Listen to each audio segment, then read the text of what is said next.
자, 맞서 한 판으로 이어가도록 하겠습니다. 저희 동박 관련주인 일진머티리얼스가 52주째 신고가를 기록하고 있고 동반해서 SKC도 함께 강세를 나타내고 있습니다. 내년에도 2차 전지 관련 소재인 동박이 또 시대의 흐름을 바꿔놓을 수 있을지 두 분과 함께 이야기를 나눠봅니다. 커스파트너스의 김난 부대표, 레몬리서치의 김민수 대표와 함께합니다. 어서 오십시오. 네, 안녕하세요. 네, 안녕하십니까. 자, 저희 오늘 맞서 한 판의 첫 주제는 일진머티리얼스입니다만 김민수 대표님이 나오셨으니까 이걸 짚고 가지 않을 수 없을 것 같습니다. 미국 시장 저희 첫 월요일 날 함께하면서 메타버스가 쉬어갈 때 이제 주도주가 좀 바뀌는 거냐고 여쭤봤더니 미국 시장이 휴장을 하면 그 틈을 타서 다시 메타버스와 NFT 관련 주식들이 흐름을 이어갈 것이다라고 했는데 그대로 됐습니다.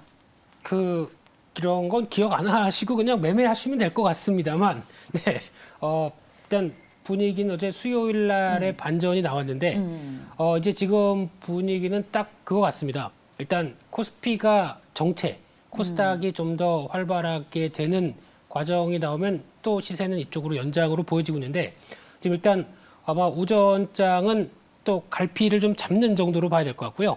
그런 쪽에서 오후장의 변화를 좀 확인해야 되지 않을까라는 쪽인데, 일단 정고점대를 타겟으로 해서 그 정도까지 보여주는 힘, 대표적으로 주도주죠.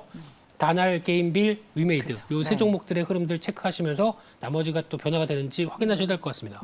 그러면 그 추세를 계속 이어나갈 거라고 지금 안심할 수는 없고 좀 지켜봐야 한다. 네, 혹시나 어제 싸게 사셨으면은 또 트레이딩으로 그래요? 어느 정도 또 대응을 해야 되지 않을까 생각됩니다. 아, 그렇군요. 네. 정말 우리가 한참 그 엄청난 시세를 줬었던 그런 흐름을 계속 기대하기는 좀 힘들고 그래서 좀 짧게 방망이를 짧게 잡고 대응을 하는 것이 좋겠다라는 것이 메타버스 관련 주식에 대한 투자 의견이시군요. 근데 워낙 시장 자체가 그런 것 같습니다. 지금요. 네, 예. 근데 사실 메타버스와 NFT 관련주들은 거기서 아랑곳하지 않고 신고가를 계속 갔었잖아요. 네. 예. 근데 워낙 이제 끝났다. 1차 어떤 상승은. 그렇죠. 이제 그 부분에 이제 다음 모멘텀이 어떻게 이어질 것이냐라는 부분들을 확인해야 될 것 같은데 그 정도는 좀 시장에서 이제 모멘텀 흐름들을 좀 확인해야 될 걸로 시간이 조금 더 걸린다고 봐야 될 것 같습니다. 네. 잘 알겠습니다. 자, 저 메타버스와 NFT 관련 주식에 대한 이야기는 잠시 후 결정적인 투자에서 또 더욱 자세하게 이야기를 할 겁니다. 자, 그러면 오늘의 첫 번째 주제인 저희 일진머티리얼스 내년도 동박의 해가 될까에 대한 두 분의 의견 먼저 보고 가도록 하겠습니다. 네, 저희 김난 부대표께서는 뜨는 해, 예정된 미래라고 김민수 대표께서 이야기를 해주셨습니다. 자, 먼저 김난 부대표님, 일진머티리얼스가 52주째 신고가를 기록하고 있습니다. 네. 강세 이유를 어디에서 찾고 계십니까? 말씀드렸다시피 뜨는 해라고 요약을 해서 얘기를 드리고 싶고요. 지금 2차 전지 소재 관련주들 여러 기업이 있고 그 안에서의 분야가 있겠습니다만 동박 같은 경우에는 2025년도에 수급이 굉장히 타이트해질 것이다라는 전망이 관계 기관에서 나오고 있습니다. 맨 처음에는 그러니까 앞서서 한 3년 전만 하더라도 공급 과잉 이슈가 있어서 좀 재고가 많았던 상황이었는데 이런 재고들이 처리가 되기 시작하고 있고요. 이제 그러면서 최근 들어서서는 오히려 2023년, 4년으로 갈수록 수급이 타이트해지는 그런 현상들이 나타나게 될 것이다라는 얘기가 지금 나오면서 또 원재료 같은 경우에 구리 가격이 계속해서 상승을 하고 있잖아요.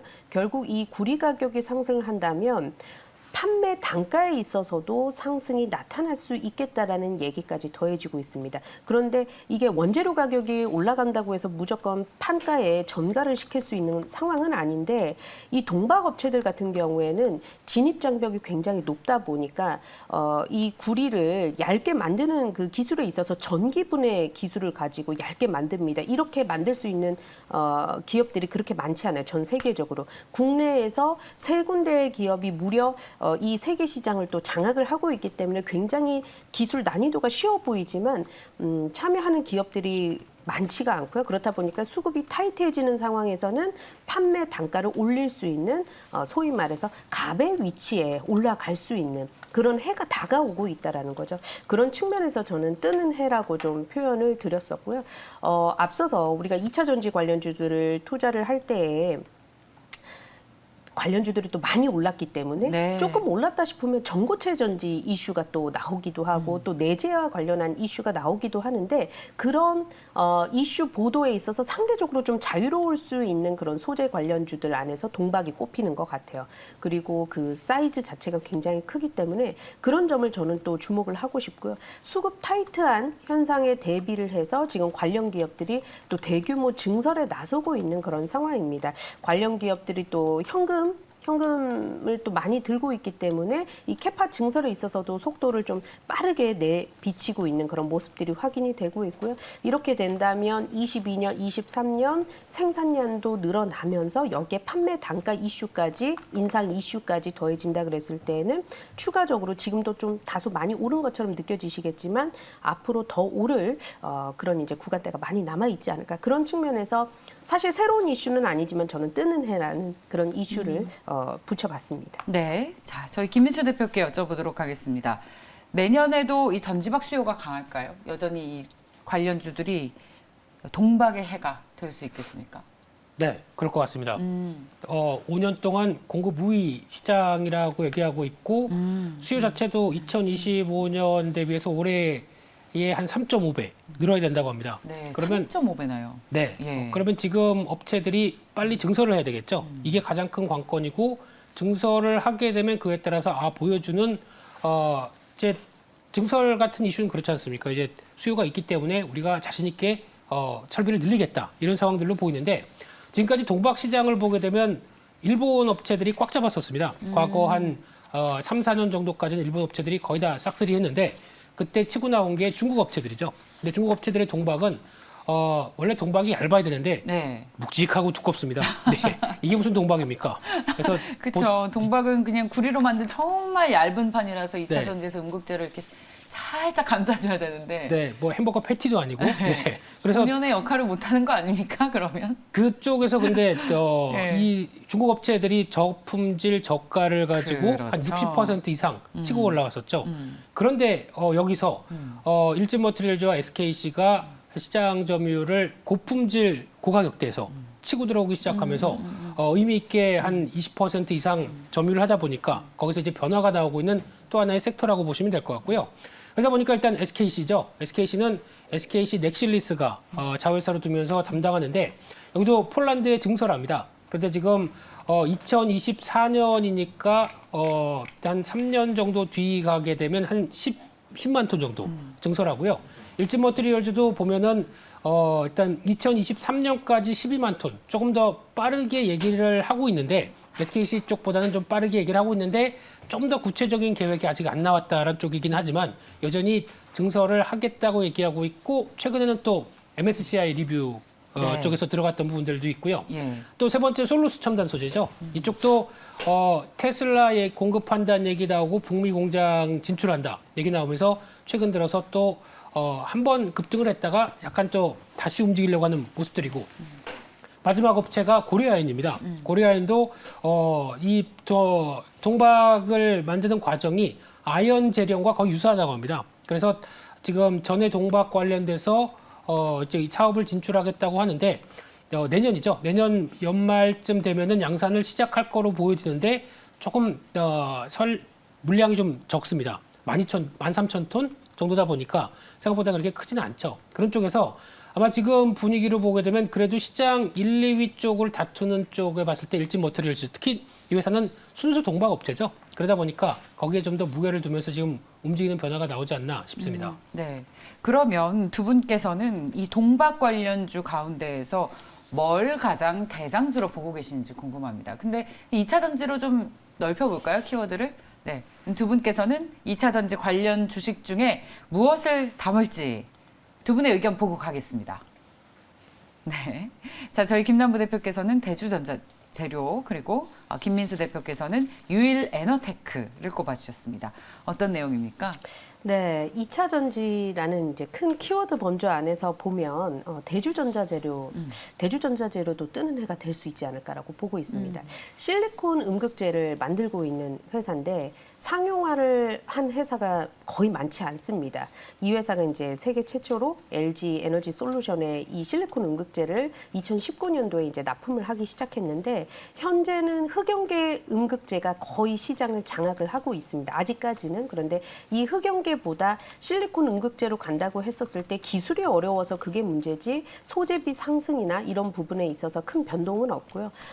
그리고 이 실리콘 음극재로 하게 되면 결국 에너지 밀도를 높임으로 인해서 주행거리라든지 충전 시간이라든지 이런 단축을 시킬 수 있는 아주 그런 큰 장점이 있기 때문에 제가 봤을 때는 앞으로 이 전기차 라인업 안에서도 고부가 가치 차량에 이 실리콘 음극재를 탑재한 그 차량들이 더욱더 이제 나타나지 않을까라고 보고 있는데 시장에서는 아마 이 실리콘 음극재 수요 시장이 연평균 한 70%씩 성장을 하게 될 것이다라는 얘기가 나오고 있고요.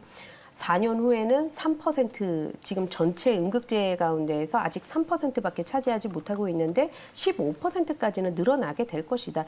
그런데 이 사업을 시작을 하고 있는 기업이 많지 않다 보니까 바로 3%에서 15%까지 시장 규모가 늘어나는 데에 있어서 고스란히 대주전자재료가 그러한 수혜를 받아볼 수 있지 않을까라는 관점에서 역시나 뜨는 애 대주전자재료를 선정을 해봤고요.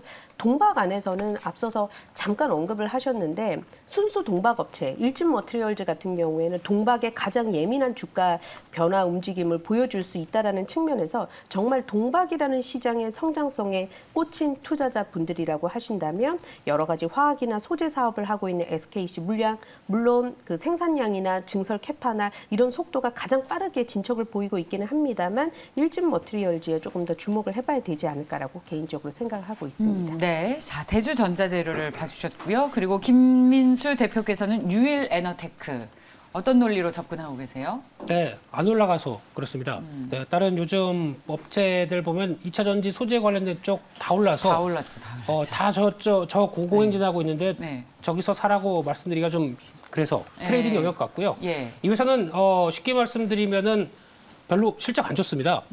별로 지금 당장의 실적은 안 좋은데 자회사로 관련된 투자를 잘했습니다. 지분 투자 제용택이라는 회사를 지분 투자를 잘했는데 지금 현재 CB 투자로 한 18% 정도 확보하고 있고 더 늘릴 것 같은데 근데 지금 이 회사가 하는 게 탄산 리튬이죠. 저희가 보통 지금 LFP 계열 쪽을 다시 챙기는 분위기인데 국내에서 유일하게 탄산 리튬 생산하는 회사고요. 이 LFP 쪽에서도 원가 비중을 보게 되면 이 탄산 리튬이 거의 한 44% 정도까지 차지할 정도로 원가를 갖고 있는 상황들인데 이에 따라서 기대감이 높고 게다가 또 폐배터리 관련된 리사이클링 쪽을 하는 회사인데 아직까지 우리나라에서 유일하게 폐배터리 사업하면서 영업이익률 20% 보이는 회사는 이 회사밖에 없습니다. 그러다 보니까 계속 관심을 늘려가면서 지분을 늘릴 거로 생각하게 되면 성장성에 대한 기대감은 높아질 수 있겠다고 보여져서 많이 안 올랐기 때문에 예. 시장에서 부각이 아직 안 됐기 때문에 예. 관심이 있는 상황들입니다. 예. 야, 그 2차 전지 관련주 중에서 안 오른 것 찾는 것도 쉽지 않은데 유일에너테크 오늘 가지고 나오셨습니다. 근데 그만큼 거래가 잘 안 되네요. 네, 거래량이 그게 한계고요. 사도 안 팔릴 것 같고 제가 예전에 체결이 잘 안 될 것 같습니다. 이 회사랑 두 개 말씀드렸을 때 예. KNW랑 KNW. 유일에너테크랑 두 종목이 가려진 종목이었다라고 말씀드리면서 근데 주가가 올라가다 보니까 또 호가의 거래량은 또 확 올라오더라고요. 그래요. 예, 그래서 혹시나 모르겠습니다. 일단 지금 시장에서 어느 정도 알려지면서 변화가 나왔을 때는 그때는 또 거래 잘 되겠지만 아마 그래서 비중을 뭐 공격적으로 실을 자리는 아닌 것 같고요. 하지만 가능성을 대비하면서 조금 살짝 담그는 정도 이 정도가 좋지 않을까 싶습니다. 적극적으로 매매하기에는 좀 부담스러운 그런 이슈도 있다. 그렇죠. 또 당장의 지금 실적이 보여지는 게 없다 보니까 예. 네, 어떤 기대감이 좀 추가가 되는 측면들이 높다고 봐야 되겠죠. 네, 잘 알겠습니다. 두 분의 종목 대주전자재료와 유일에너테크까지 봤습니다. 다음 이슈로 넘어가겠습니다. 자, 다음 이슈 보겠습니다. 다음 마스 한판의 주제는 에스티팜입니다. 신규 수주를 확대하기 위해서 설비 증설을 한다. 무려 1,500억 원을 투자한다고 해서 이틀 연속 강세를 나타내고 있습니다. 이 증설 규모가 예상보다 큰 숫자라고 해요. 여기에 시장은 아주 크게 호응을 한 것 같습니다. 자, 실적도 좋고 공장도 올리고 두 분의 투자 의견을 먼저 듣고 가겠습니다. ST팜에 대한 목표가를 두 분은 어떻게 설정하고 계실까요? 먼저 김남부 대표께서는 12만 원, 같네요. 김민수 대표께서도 동일하게 12만 원을 정해주셨습니다. 저 목표가는 어떻게 해서 나온 숫자입니까? 일단 기술적으로 놓고 봤었을 때에는 저항대가 있어요. 저항대 12만 원이라는 저항선이 좀 강하게 구간에 있기 때문에 7월, 8월, 9월의 고점이기도 합니다. 그래서 올라가더라도 12만 원 선에서 매물 소화하고 또 다른 좋은 재료들이 나와서 대량의 거래량 수반에서 돌파할 수 있는 가격대, 그 가격이 이제 12만 원 선이라 보여지고요. 12만 원 선을 정말 호재와 함께 대량 거래량 수반에서 돌파하게 된다면 그 다음 마디가 나올 수가 있겠죠. 그런데 지금 현재로서는 일단 1차 목표가로 12만 원 선을 준비를 해야 되지 않을까라고 보고 있습니다. 네, 자, 그 김민수 대표께서 12만 원. 혹시 우리 김남부 대표께서 하신 말씀과 또 다른 내용이 있습니까? 아니면 추가로 보고 계시는 모멘텀이 있을까요? 더 세게 할래다가 부대표님과 보조를 맞추기 위해서 그 정도만 하겠습니다. 소신 있게 해주세요. 얼마 보세요? 네, 12만 원. 네. 그러니까 근데 그만큼 이 회사에 대한 어떤 목표가를 높게 잡을 만큼 긍정적으로 보고 계신다는 투자 의견이신 거죠? 네, 일단 저희가 이제 제약바이오를 접할 때 네. 정보의 한계가 있지 않습니까? 정보의 한계가 네. 너무나 있죠. 예. 근데 이제 진짜 투자하기 어려운 섹터예요. 어느 정도 개연성을 보인다라고 하게 되면 그에 맞춰서 투자 아이디어를 짤 수밖에 없는 현실인데 네. 그런 쪽에서 어느 정도 던져준 이슈는 지금 나오는 이슈는 상당히 그래도 기업의 내용 업사이드 시킬 수 있겠다라는 쪽에서 목표 솔직히 저는 한 15만 원 불러내다가 일단 좀 그렇군요. 지켜보고 하자고 말씀드려서 또 그냥 보는 단기적인 저항선이죠. 그러다 보니까 그렇게 말씀드릴 수밖에 없는 아쉬운 전문가입니다. 죄송합니다. 네. 그럼 구체적인 내용을 좀 들어볼게요. 공장 증설을 무려 2배나 늘렸습니다. 네? 이게 자세한 내용을 한번 누가 설명해 주실까요? 부대표님? 네. 지금 보면 ST팜 같은 경우에는 네. CDMO 기업입니다. 네. 그러니까 단순히 CDMO. CMO랑은 또 다른 거예요. 뭐예요? 위탁 생산만 하는 것이 아니라 네. 개발에서부터 아. 파트너사와 같이 개발을 하고 그리고 생산까지 하는 그런 이제 회사를 CDMO라고 하는데 ST팜이 이제 그러한 경우고요. 지금 가장 주목하고 있는 그 치료제는 올리고 헥산 치료제입니다. 우리가 그동안의 기존 치료제 같은 경우에는 치료를 하는 그 과정 속에서 단백질 변성이 일어나게 됩니다. 그렇게 되면 돌연 변이가 생길 수가 있고 여러 가지 이제 난해한 그런 부분들이 있죠. 그런데 올리고 헥산 치료제라고 하는 부분들이 이 단백질 변성을 막기 때문에 돌연 변이에 있어서도 빨리 쫓아갈 수 있고 훨씬 더 치료 효과에 있어서 굉장히 기대가 많이 되는 차세대 치료제 방식이라고 보시면 될 것 같고요. 일종의 플랫폼 기술이라고 보시면 됩니다. 그래서 이것이 정말 이 질병의 표적과 관련해서 딜리버리, 그러니까 그것을 이제 배달을 해주는 그 과정에 문제가 있어서 그렇지 이 플랫폼 기술에서 앞으로 좀 대중화가 된다면 신약 개발도 조금 더 그 기간이 단축이 될 수 있는 앞으로 많은 그런 제약바이오 관련 기업들이 이 올리고 헥산 치료제에 대해서 관심을 가지고 있을 텐데 역시나 이런 기술들은 기술 진입 장벽이 굉장히 높고요. 그리고 고지혈증이라든지 이런 기타 굉장히 만성 질환들 같은 경우에는 이런 올리고 헥산 치료제가 빨리 나타나 주기를 기다리고 있는 그런 상황인데 생산을 할 수 있는 그 기업이 그렇게 많지가 않고 단점이 올리고 헥산 치료제는 아직까지 양을 많이 만들지를 못한다라는 게 그게 좀 한 가지 단점이 될 것 같아요. 그러다 보니까 수요는 굉장히 지금 기다리고 있는데 공급에 있어서 많이 공급을 해줄 수 없는 그런 부분들로 인해서 증설 그 속도나 양으로 봤었을 때 발빠르게 그것을 늘릴 수밖에 없는 그런 상황이다라고 좀 보셔야 될 것 같고요. 그런 측면에서 ST팜은 많은 분들이 야금야금 작년에서부터 좀 주목을 해서 주가가 상당히 좀 많이 올라온 것도 사실입니다. 이런 기업을 눈치 빠른 투자자분들은 이미 지난해에 또 매수를 하셨던 분들도 계셨을 텐데 역시나 좋은 얘기들이 내년 내후년에도 좀 이어지지 않을까라는 그런 관점에서 일단 1차 목표가로 저 역시도 한 12만 원 선, 지금보다도 조금 더 높은 가격선까지는 내다볼 수 있는 그런 기업이다. 이렇게 좀 말씀드릴 수 있겠습니다. 김민수 대표님, RNAi 치료제 시장 다시 조명받을 수 있겠습니까?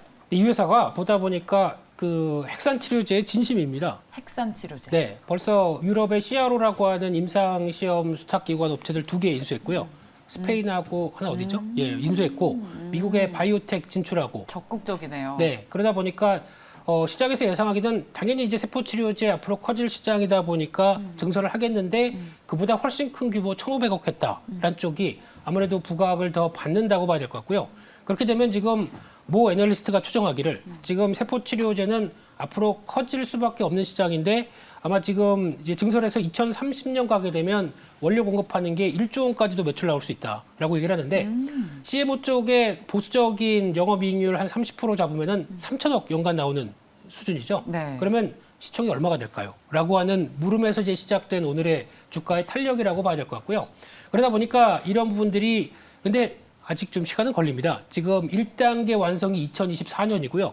2단계가 2025년이면 앞으로 또 3, 4년 뒤에 일을 얘기를 하는데 네. 이제 그 밸류를 지금 또 막 갖다가 쓸 수밖에 없는 상황이라는 게 이제 제약바이오의 또 특성이라고 봐야 될 것 같고요. 근데 이런 예정된 미래를 보여준다고 하면 똑같이 또 고밸류를 줄 수 있다는 관점 쪽에서 바뀔 수 있는데 게다가 지금 성과가 안 나오느냐? 지금 성과는 나오고 있죠. 지금 올해부터 변화된 모습들이 보여지고 있는 상황들 쪽에서 아마 지금 뭐 심혈관이나 비형 간염 치료제 쪽으로도 계속 원료를 공급하는 쪽이다 보니까 또 커지겠다는 입장과 변화들은 일단 몸소 느끼고 있는 상황이 아닐까 싶은데 일단 뭐 주가는 한 12만 원대 정도에서 살짝 조정받다가 네. 다시 터나는 과정이 나오게 되면 거기서는 중기적으로 한 15만 원 보는 게 맞지 않나 생각됩니다. 그리고 그 말씀 속에서 2030년까지는 매출 1조 달성도 가능할 것 같다. 그게 예. 이제 리포트의 핵심이라고 보여지고 있는데 예, 투자 포인트의 가장 중요한 부분이죠. 네, 그렇게 됐으면 좋겠고요. 그러면 이제 또 우리나라의 이제 CMO 업체의 또 하나의 획을 긋는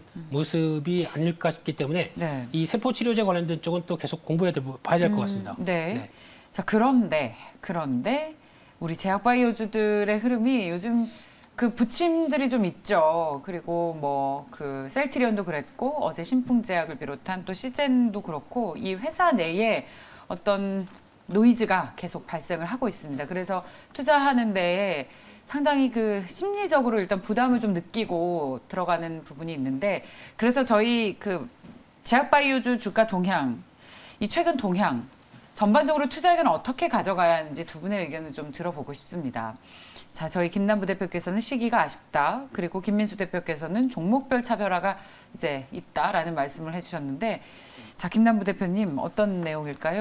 예. 앞서 말씀드렸던 그런 내용의 연장선일 것 같습니다. 지금 이제 결산을 앞두고 있기 때문에 제약바이오 관련한 기업들은 미래에 이렇게 될 것이다라는 것을 밸류를 다 끌어와서 주가에 좀 반영을 시키는 그런 특성을 가지고 있어요. 이제 그러다 보니까 관계기관 쪽에서도 이 재무제표가 제대로 된 재무제표일지 또 연구개발 비용을 어떤 식으로 회계 처리를 했는지에 대해서 이 결산 시점에 와서 더욱더 들여다보는 그런 경향이 있는 것 같아요. 이제 그러다 보니까 제약바이오 안에서 시가총액 상위 종목군들의 조금 좋지 않은 그런 소식들이 전체적으로 좀 투자 심리를 위축시키는 그런 효과가 있고 거기에다가 대형 이벤트들을 봤었을 때는 1월에 JP모건 헬스케어 외에는 아직까지 연말까지는 이렇다 할 만한 뚜렷한 투심을 완전히 전환시킬 수 있는 이벤트가 약간 좀 부재된 것도 다소 좀 아쉬운 부분이기도 합니다. 거기에다가 기술 특례 상장한 기업들이 많기 때문에 전반적으로 관련해서 결산 실적을 내놨을 때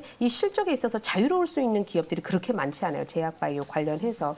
그래서 관련 업종에 대해서 좀 투자를 한다 그러면 역시나 봄철에 따뜻한 봄에 좀 투자를 하는 것이 더욱더 좋은 종목들 같은 경우에는 그러한 시기에 조금씩 모아나가는 그런 전략이 좋지 않을까라고 생각을 하고요. 일단 겨울은 잘 버텨야 되지 않을까라는 의견을 좀 드리고 싶습니다. 네. 저희 그 종목별로 봤을 때 사실 그 신풍제약 같은 경우에 어제 두 자릿수 하락에 이어서 오늘도 15%의 하락이 나오면서 계속 저점을 낮추고 있습니다. 이런 걸 보면 내용을 우리가 전혀 또 예측하지 못했던 이슈 아니겠습니까? 분식회 관련해서 그 경찰이 압수수색을 한다는 소식. 근데 이틀 연속 이렇게 장대 음봉이 나오고 있습니다.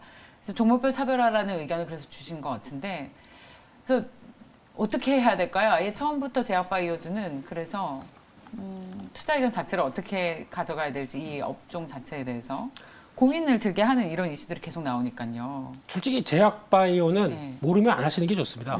내가 자신이 없는데 거기서 기술적 분석 가지고 대응한다. 이게 중요한 무기가 될 수 있을까요? 예, 제가 보기엔 아니라고 생각되고 있고요. 모르면 하지 말자라는 게 가장 좋은데 아마 제약바이오 섹터 쪽에서 내년도 계속 이제 그래도 섹터이기 때문에 가장 핵심적인 얘기는 첫 번째가 성장일 거고요. 두 번째가 실적일 겁니다. 그러니까 즉 앞서 ST팜처럼 뭔가 떠오르는 그러니까 시장에 대해서 확실한 변화를 가져갈 때 내가 해자를 만들기 위해서 뭔가를 좀 증설을 하고 이를 좀 꾸려간다라고 하는 장기 성장에 대한 기대를 보여주는 쪽 이쪽이라든가 아니면 아예 그냥 실적이죠. 그냥 실적 턴어라운드 돼서 단단하게 만들어갈 보다 보니까 셀바이오텍 이 회사 같은 경우는 지금 최근에 3분기 실적 나온 거 보니까 그나마 제약바이오 쪽에서는 봐야 될 업체가 아닌가 싶은데요.